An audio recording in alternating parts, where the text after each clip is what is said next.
guys, good morning. Say good morning.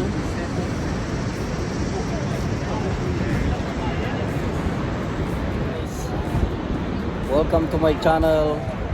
At muli nandito kami sa Niagara Falls. Ayun, yun.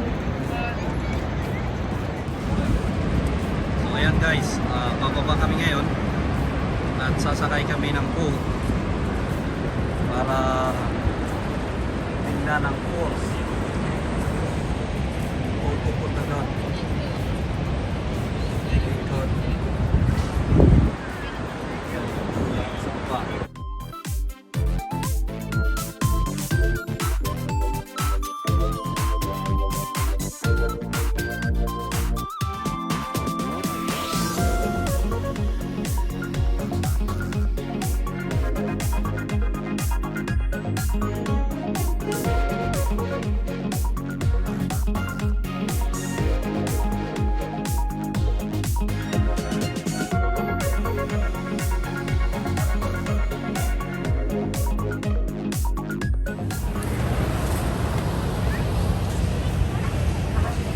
Ayan guys.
Look to port, or the left side of the boat, where we will pass the American Falls.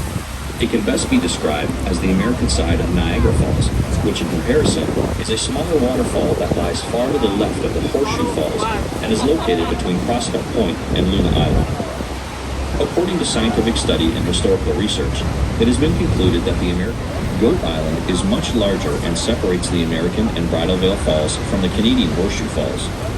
The height of Bridal Veil Falls is 181 feet or 55 meters and remains the smallest waterfall compared to its two counterparts.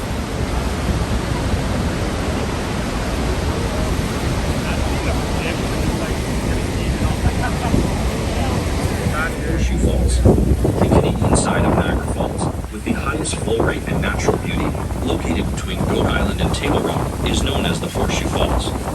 As a natural world wonder, the Horseshoe Falls name is derived from the crescent or horseshoe shape of the crest line, and the city of Niagara Falls, in all its natural beauty, continues to be a holiday spot for millions of visitors each year.